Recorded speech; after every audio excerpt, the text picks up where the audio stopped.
Welcome back to another episode of the Biker PM. I'm your host, Anthony Pavelich. Today I have with me a set of twins and co-founders of Because, a social media impact agency based in Tel Aviv. Omer and Aviv Hochbaum have shared a passion for working with the business sector to make a world a better place and passionately believe that businesses and corporations today have the responsibility to ensure their footsteps not only leave a positive impact, but also extend further their success to bring forth social and environmental change. Together, they consult and lead projects for purpose-driven initiatives or work with companies that want to implement new purpose-driven goals into their business. They consult them on business strategy and growth, cause marketing, content development, community building, and more, all to truly extend and maximize the impact of their business. So let's get started.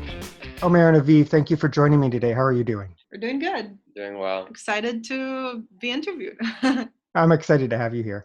So why don't you go ahead and get us started just by giving us a background of your business, and then we'll take it from there. Okay. Should I go ahead? Okay. Since we're twins, we usually can either feel when the right person needs to answer the question, or we'll quickly look at each other and just. So I'll get started. My name is Aviv, and Omer is my twin and my business partner. About 2 years ago, we officially or unofficially launched our business, which is called Because Agency. What we do essentially is we work with social impact initiatives or purpose-driven businesses, and we help them do everything that they need to extend and maximize their impact. What that usually ends up being is we help them either in their early stages if they need to do anything that has to do with proof of concept or pilots or market research, or really just taking the first steps of what it is that their social impact initiative wants to be. And then the second type of clients or customers that we work with is customers that have already done some sort of proof of concept. They already know that their service is working, they're making impact, the numbers are looking good, and they're ready to scale and maximize. And that's when we come in and we help them either with marketing strategies, with growth strategies, community development, whatever it is that we notice now that is critical for their business to really be able to grow and make as much impact as they can. How did you get started in this? What brought you to this business, helping these social responsible organizations? What made this your passion? So I think it's interesting. Being twins, we did take very different professional and educational paths. I studied anthropology, sociology, and education and psychology of education. I studied communication and public relations. But we both were always interested in working with people and working to do good. And we, in different ways, we found ourselves working in the nonprofit sector. And what happened at some point for myself, I kind of pivoted from working for a few years in different nonprofits and volunteering and all of that. I kind of needed a switch, so I went into the more startup business world. And while I wasn't at all passionate about the services that I was selling or the content that I was writing or whatever it was, I realized that there is so much good that can be done if we take these innovative and business-like tools or whatever they are, and we use them to make impact. So if we connect, the world of doing good, which is a nonprofit world, and the business world, and we put them together, and then we can just really maximize and do so much good. And I think Omer kind of had the same or a similar pathway, right? Do you want to? Yeah, I mean, I was doing PR for very big companies in Israel, and I noticed that what I liked doing most all the time was to actually do partnerships between the companies and nonprofits that I was also doing PR for. So as soon as I realized there was a mutual benefit both for the company and for the nonprofit, I really understood that there's a lot more that I can do. So that's kind of time that Aviv and I came together and started working as Because. I just think I wanted to add that what happened was we both kind of wanted to leave the very strict Sunday to Thursday 9 to 6 time frame and kind of see if we can, change how the work week looked or how our work life balance looked, and we looked at each other and said, we're twins, we should be doing things together. That's what we came to this world for. And launching our business together and having it, the essence of it be social impact, just made so much sense. And so it's kind of just what got the ball rolling, and we've been doing it since, and had the pleasure of, working with really amazing people and very exciting social impact initiatives that, we'd love to keep doing that. I think it's important. It's what I was going to say earlier, is to find what you're passionate about. And it makes work so much more enjoyable, even as an entrepreneur, when you have to work more than you think you would, which is funny. You say Sunday to Thursday, 9 to 6, Right. the rest of the world would be thinking Monday through Friday, but that 5-day a week work week, you may work more than that. You may, like you said, finding the balance. You're going to work sometimes maybe every day of the week, but it's a passion, and it doesn't feel like work all the time. Sometimes it does still, but sometimes it doesn't. Sometimes it feels like you're doing good in the world, and it makes you feel, gives you joy to get up and actually do it, instead of dread of going to an office. And I think that's one of the things about when I started my own consulting agency. I realized that how passionate I am about project management and being able to balance my life. That work-life balance is an old adage that people say. I mean, I've heard a while back work-life harmony, which felt better, because that's really kind of what it is. You're harmonizing your life with your work, especially when you're passionate about it. And, that was something that I wanted to say, and we do take it really seriously, in that we're very passionate about what we do, and we find ourselves at all hours of the day and the weekends asking questions about impact, and sending each other these new businesses that launched, and these new ideas and new campaigns that we see. And we ask each other if we think it's a good campaign. Is it for impact? Is it not? All these things, right? We love to talk about it, and we talk about it with each other, and sometimes with people, with our friends and family. And the other side of that, and I think it is important, it's an important conversation that Omer and myself have with each other a lot, and is about really living a harmonious life, and knowing when to put that aside for and to make time for things that are. I'm passionate about yoga. Omer is passionate about, his exercises and working out. We go to therapy, and these are things that we do because we understand that the sustainable life that we want to live for ourselves, and having a good rhythm, we need to maintain that, so that we can continue to extend ourselves to our customers and clients, and help them extend and maintain a sustainable impact within their work space. So it's this interesting rhythm and conversation that we have with each other a lot, and we really hope to have with many more clients and customers, if it makes sense to them, because we think that it's such an important part of making a change in this world, and doing that for a long time. Do you feel overwhelmed, overstimulated, and overworked? There's so much you need to do, but you don't know what the best way to do it is? And you're not sure where all your time goes each week? Jump on over to my website, pavproconsulting.com. You can download my free PDF, The 5 Proven Strategies to Steal Back Lost Time and Money in Your Business. And while you're there, you can book a free process discovery session. pavproconsulting.com.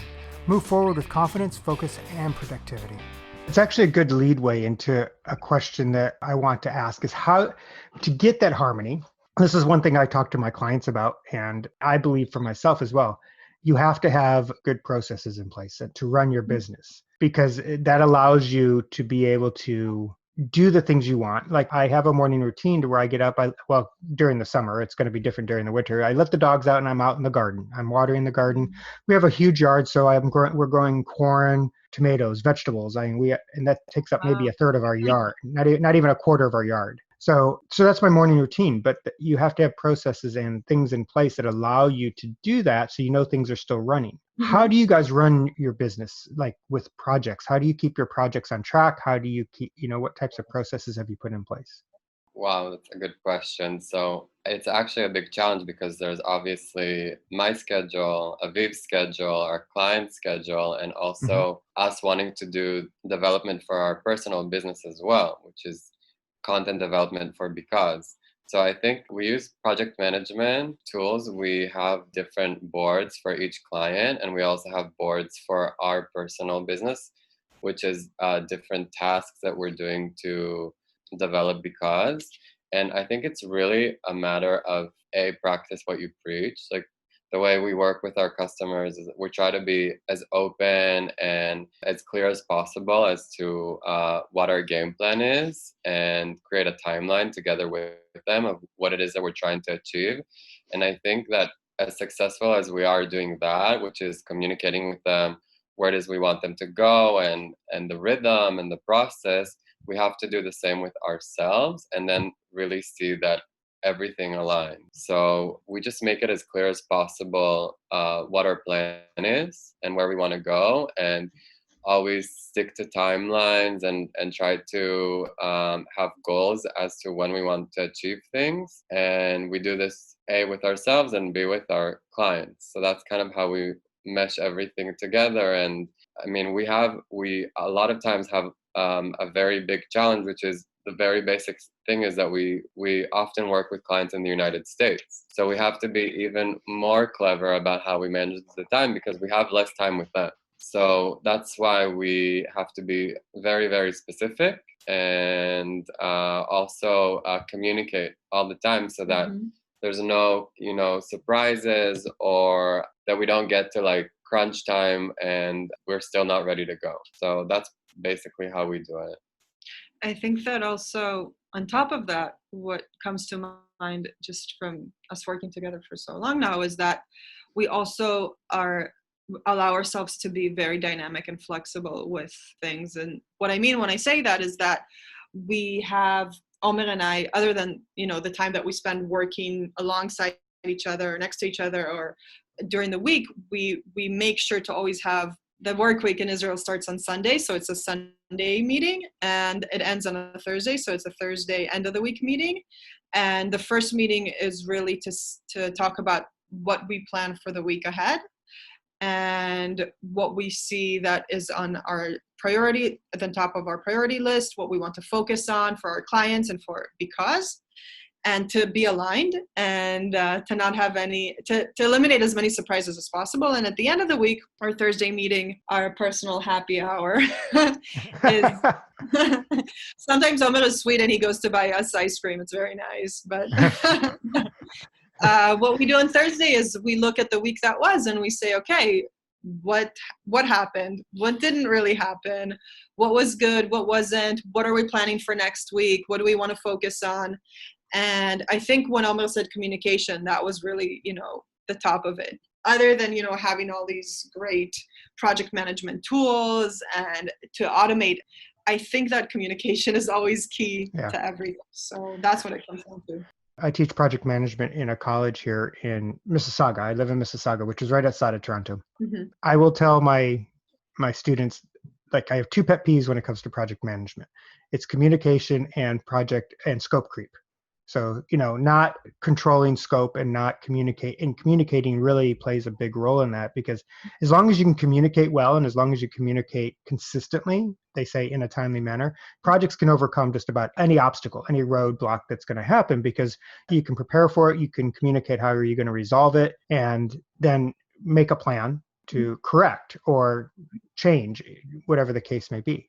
But yeah, I think communication is one of the most important aspects of running projects and a business. And I like that you do a Sunday and a Thursday meeting. That Thursday meeting is really kind of like a project's lessons learned, but you're doing it on a constant basis. And that's one thing I found a lot for a lot of companies and a lot of people is they may think they do a good lessons learned, and they may, but then they don't use that information to improve. They file it away somewhere, and then it's lost in this abyss of data. Mm-hmm, mm-hmm. But doing it as regularly as you do as a team really makes a difference, because I know I have a routine and I try to stick to it. Sometimes I will be honest that it doesn't always go as well as planned, because I do have a journal that I look at in the morning. It's like your goals for the day. What do you want to accomplish? And then in the evening, it's like, what did you do? And, what were your struggles for the day? And it's a daily type goal. Now, there are a lot of times in the evenings stuff happens and I forget to do the evening portion of it. But I'm honest with it, because in my book, I'll be like, I missed it or I didn't do it. So I don't go back and try to recreate it. I just it helps me learn that, no, you have to make time to do it. Right.